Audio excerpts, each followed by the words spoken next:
Amigos telespectadores, nossas saudações. Vamos nos apresentar. Este é o primeiro programa Diálogo Espírita, uma realização da ADE Paraná, Associação de Divulgadores do Espiritismo do Paraná.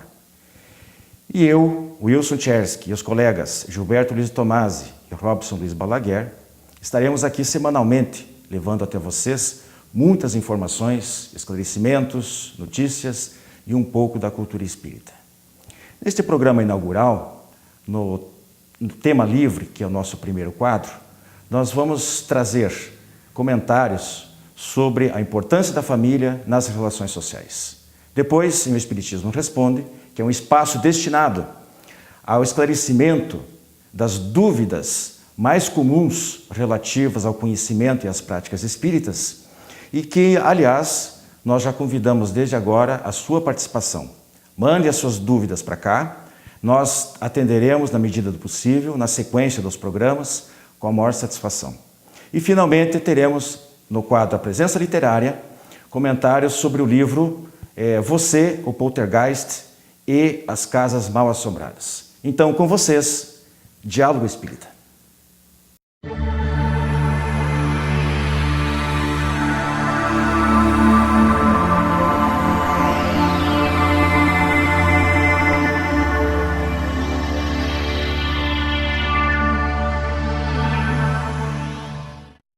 Como vai? Nosso quadro Tema Livre de hoje traz comentários sobre a importância da família e as relações sociais. Meu caro Gilberto, qual é o conceito espírita de família? Wilson, segundo Kardec, existem dois conceitos de família. A família espiritual, que é aquela onde os componentes são espíritos que já estão reencarnando juntos por algum tempo, por um motivo qualquer, quer seja para dar continuidade no seu processo evolutivo, quer seja para reparar alguma coisa, enfim, espíritos mais ou menos afins. E existe a família puramente material, que é formada por algum espírito, unicamente pelo laço consanguíneo. Esse é um espírito que às vezes não tem nada a ver com aquele grupo. Então esses são os dois conceitos de família, que com certeza no decorrer do programa ou dos programas a gente irá dando continuidade, explicando melhor como formam esses grupos familiares. Perfeito. E Robson, existe, segundo Emmanuel, uma outra conceituação. Ele nos fala em parentela e família. É a mesma coisa de Kardec? O que você tem a dizer sobre é quase a mesma coisa. O que Emmanuel quer dizer é que, como somos espíritos imperfeitos e temos uma grande dificuldade em convivência, né, em nos harmonizarmos uns com os outros, ainda guardamos essas indiferenças do passado. Né? E já a família, digamos, a parentela seria um estágio talvez anterior à família. Por quê? Através dela que teríamos que talvez voltarmos nesta ou em outras encarnações, né, para repararmos aqueles erros, ainda aquelas diferenças que nós tínhamos. Então seria mais ou menos como o que o Gilberto colocou do conceito de Kardec: família é família, e a família espiritual no caso. E parentela, a família material, que não necessariamente constitui espiritual, né? Gilberto, e essa família, como é que você situa ela? Ela se prolonga na vida espiritual? Como é que fica isso aí? Ótima pergunta, Wilson.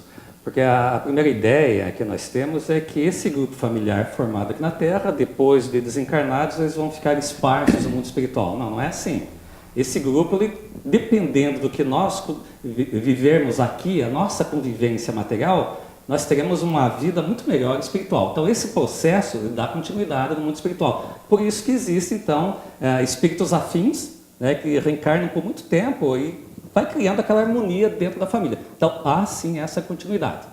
Dependendo do que fizermos aqui, vamos ter um mundo melhor no mundo espiritual. Mas então tem a família é os que estão aqui, os que estão todos lá, e quando uns estão aqui, uns estão lá. Não tenha dúvida. Isso tudo é a família. Porque às vezes não reencarnam todos juntos, porque o grupo é muito grande. Existem os grupos familiares formados no mundo espiritual e com a necessidade desse grupo vão reencarnando aos poucos, né, no mundo material. Certo. Robson, então os laços consanguíneos, eles não necessariamente constituem, as pessoas ligadas por laços consanguíneos, não necessariamente são família hoje, mas poderão ser amanhã, é isso? Porque, como se disse, é um estágio, né? Exatamente. É um estágio da parentela ou da família material para espiritual. Agora, porque na família nós vemos dizer o seguinte, que os espíritos, eles reencarnam por motivos diversos, né? Então, não é só aqueles que são afins, aqueles que uns gostam dos outros, mas aqueles que têm necessidades, às vezes, de expiação, de provação, de missão, e que também são reunidos, né? Então, não é que todo mundo na família se dê bem, é isso? Exatamente. Não, inclusive, às vezes pode perceber, Robson, Wilson, que existe um membro na família onde todos vivem em harmonia, aquilo não.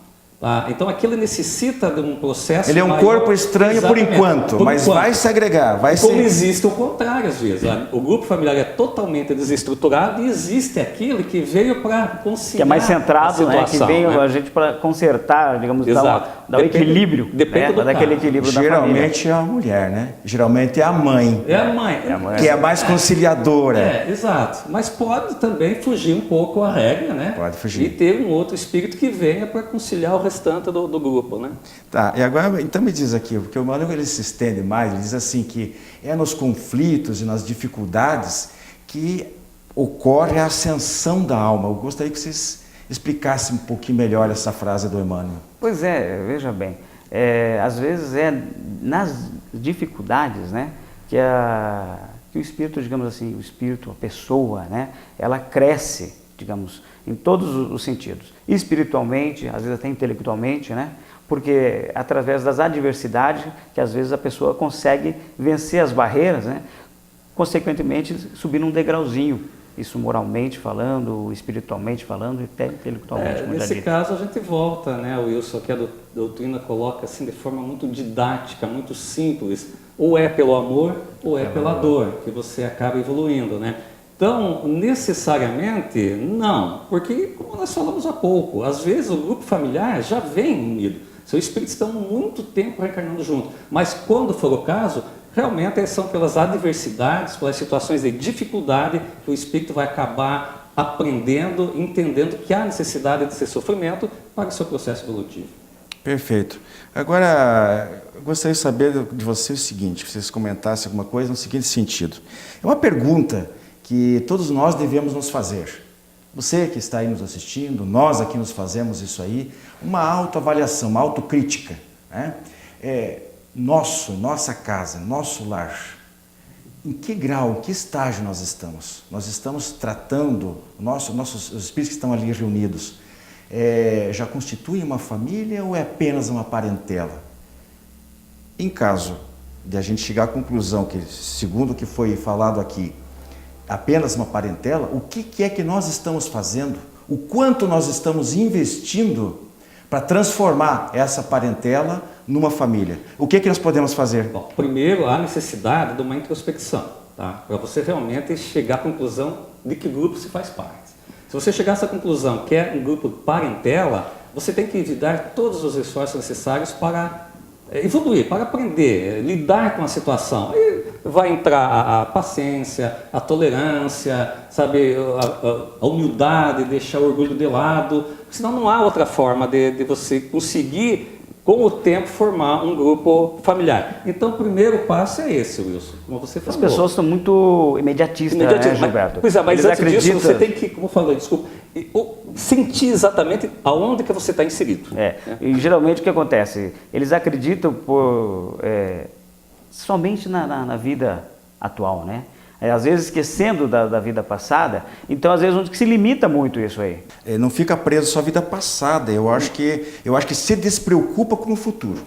Eu acho que a grande questão hoje que nós temos que falar em relação à família é o que nós estamos fazendo no presente visando o futuro.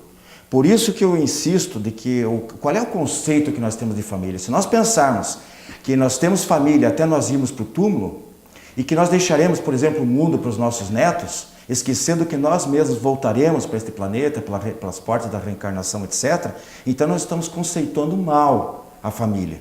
Eu acho que nós não podemos perder de vista a família, né, Gilberto Robson, deste conceito de futuro, porque com a maneira que nós estamos, o comportamento social hoje, né, é digamos assim, de uma coisa muito vaga, muito tênue, muito frágil. As famílias, o que é a família hoje? Ela hoje existe, amanhã já não existe, as pessoas já estão constituindo um outro núcleo familiar. Exatamente. Não é isso? Nós não temos noção ainda do que seja um grupo familiar. E além disso, dentro da família como um todo, infelizmente ainda, a gente deixa se levar mais pelas coisas materiais, esquecendo essa parte espiritual e principalmente moral, né? Então essa é uma dificuldade de se conseguir viver melhor espiritualmente dentro desse conceito de família. Existe esse lado que você acabou de tocar, Wilson, nessa situação de troca de família, então vamos usar esse termo, não sei se é o correto, separações ou coisa parecida, onde o grupo familiar se divide, e aí com certeza, dependendo da situação, vai formar o quê? Mais um grupo de parentela. Pois é, Robson, hoje em dia a gente vê alguns estudos aí, né, sociais, comprovando que em muitos casos, essas famílias, como o Gilberto disse, as pessoas, os casais, né, formam família, têm filhos e depois de um certo tempo de convivência separam. Aí um vai para um lado, o outro vai para o outro, constitui contrai uma segunda união. Não vamos nem falar em matrimônio, vamos falar em segunda união. Certo. Aí ali tem mais três filhos de três não, porque hoje em dia o pessoal está mais comedido com isso aí. Mais dois filhos, a outra lá também mais dois. Então forma aquelas grandes famílias. E às vezes, segundo esses estudos, essas pessoas convivem bem, com dois pais, com duas irmãs, vários irmãos. Mas será que do ponto de vista espiritual há alguma implicação? É assim mesmo, tudo tranquilo assim, ou tem sobressaltos? Não existe uma regra, né, Wilson? Não existe uma regra definitiva para isso, né? Até porque, veja bem, o Espiritismo não é contra a separação, né? O que adianta um casal estarmos, digamos, debaixo do mesmo teto e viver em desarmonia, né? Em brigas constantes? Então não existe isso. Mas o que acontece, como você falou, essas uniões futuras que estão gerando, digamos assim, mais famílias, mais pessoas no convívio social daquelas famílias, né, que oriundas das famílias anteriores, isso vai gerando, digamos assim, um laço forte que futuramente, quem sabe, né, digamos assim, como não tem uma regra, não podemos ditar, não, vai ser dessa maneira. Serão, talvez, ou já estão, ou talvez estará numa família espiritual. Você quer dizer, então, só um pouquinho, Gilberto, então você quer dizer que na verdade, em vez de ser uma coisa ruim, talvez fosse uma coisa boa, porque está ampliando a própria família. Aumentando a família. Mais pessoas estão se amando, digamos assim. Exatamente. Né? Né? Mais pessoas estão convivendo, e a convivência que traz o aprendizado, né? Mas os filhos, às vezes filhos pequenos, será que eles não se ressentem dessas convivências, esses arranjos novos que eu disse? Porque há alguns outros aspectos aí que a gente não pode tratar hoje. Tem as dificuldades, né, Wilson? Mas qual é a sua opinião a respeito, Gilberto? Existe um consenso sobre isso aí do ponto de vista espírita? Até existe, sim. Até existe, e são vários fatores, Wilson.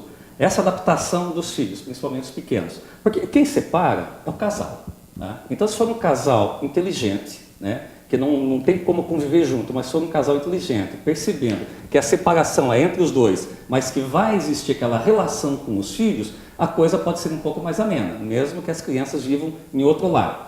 E eu penso também, em termos de situação mais harmoniosa com a separação, porque acontece muito. O casal separa e um ou outro depois comenta, olha, agora eu estou feliz, antes eu não era. Por quê? Porque você está convivendo com um grupo que não tem nada a ver com você. Não é naquele grupo que você vai precisar acertar algumas coisas. É um grupo estranho. Né? Então, por isso que você se sente melhor. Mas depois, como já foi comentado, continuidade vai ter que voltar novamente em todo o grupo. Todo o desgaste, todo o erro gerado por essa desunião ou por essas separações, é claro que no futuro pode ter uma consequência. Mas no momento eu não acho isso ruim, não. Porque a pessoa, acho que assenta um pouco, né? Deixa de conviver naquele tumulto todo que está criando mais problemas, sabe que vai voltar, mas nesse momento ele fica um pouco mais tranquilo. Eu vejo assim...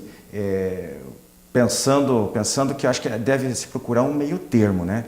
Se o casal realmente com filhos, sem filhos, se eles não está conseguindo manter essa convivência de uma maneira produtiva, saudável, equilibrada que beneficie, que realmente traga bem-estar, alegria, felicidade para ambos, então é justo que talvez procure novos parceiros, novas uniões. Mas me preocupa notadamente esse aspecto de, às vezes, essas uniões serem muitas, né? Então é uma convivência, é uma experiência assim que é totalmente fortuita, de 2, 3 meses já não está mais com aquele. Então não é mais casamento, união, mas fez um filho, aí ficou lá, mas daí já está com outro, e mais um filho cá, mais um filho lá. Até que qual é o limite para isso aí? Tudo isso vai ter que ser reparado no futuro, porque tudo aquilo que se gerar, digamos assim, de erro com seu parceiro, semelhante, seu parceiro, todos os erros que foram gerados, no futuro vai ter que ser corrigido.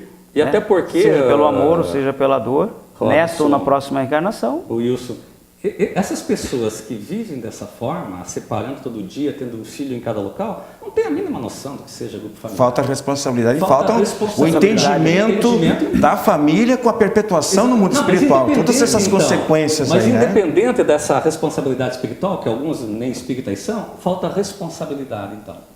Perfeito. Então, eu acho que nós pudemos assim ter um ligeiro painel, né, do que a doutrina espírita nos informa sobre família. É muita responsabilidade.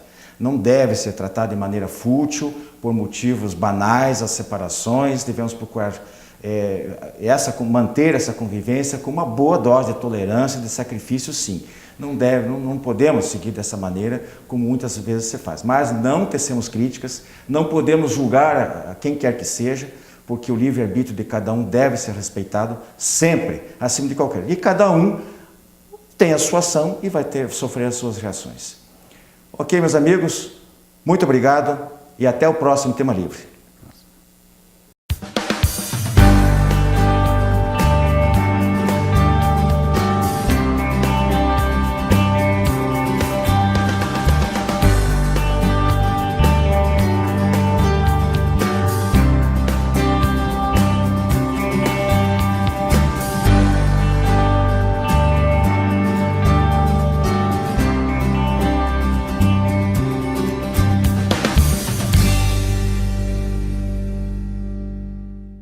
Você tem um familiar ou amigo com problemas de álcool ou drogas? Venha conhecer a comunidade psicossomática Nova Consciência em Capivari. Uma clínica com médico, psicólogo, terapeutas e especialistas no tratamento da dependência química. Atendemos pacientes do sexo masculino com período de recuperação de 4 a 6 meses para desintoxicação, terapia, conscientização e renovação de valores. Maiores informações, acesse comunidadenovaconsciência.com.br ou ligue 34917000 com Saulo ou Arnaldo.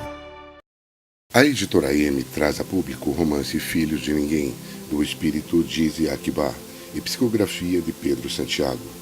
O livro tem 255 páginas e a história começa quando um advogado e comerciante de São Paulo passa a ter visões de uma mulher que o conhecera na infância, quando ele era um menino abandonado. Pedro Santiago escreveu, entre outras obras, Rabone, Novos Rumos. O endereço eletrônico para contato é editoram@editoram.com.br.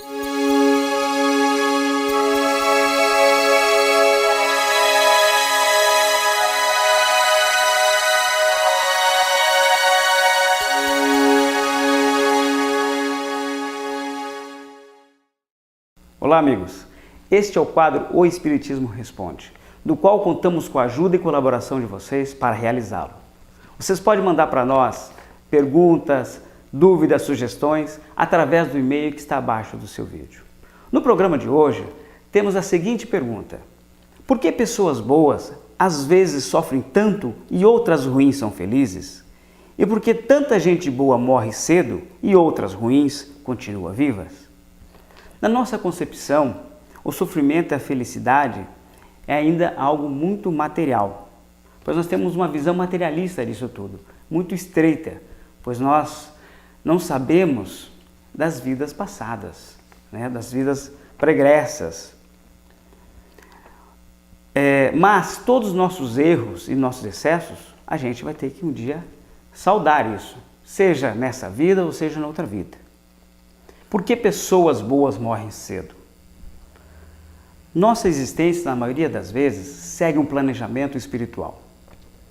Isso, entre aspas. Não que seja um determinismo de Deus, pois se assim o fosse, não existiria tanta injustiça, não existiria suicídio. Bom, o que nós sabemos, nós somos pontífice do nosso destino. Deus, em sua justiça divina, chama ao regresso ao plano espiritual aqueles que, porventura, já tenham cumprido a sua missão ou resgate. Contudo, para aquele que vai é um alívio e deixa esse mundo de prova e expiação, saindo assim desse corpo grosseiro e limitado.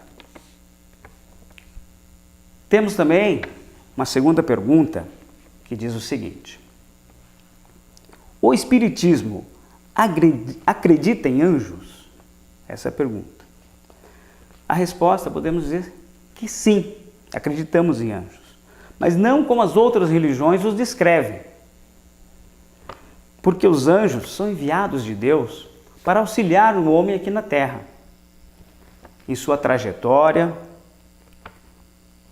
mas também não são seres privilegiados da criação. Todos nós nascemos simples e ignorantes e caminhamos para isso, para chegarmos a essa condição, assim como o anjo Jesus, que veio até a Terra para nos ensinar de como muito amar.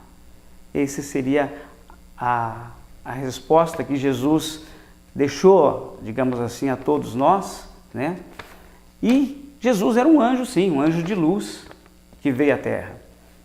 E para nós, para nós não, né? Para muitas pessoas, acreditam que o anjo seria aquela figura de asas. Mas para nós espírita, não. Anjos são espíritos superiores de luzes. Obrigado. Seria esta as questões de hoje.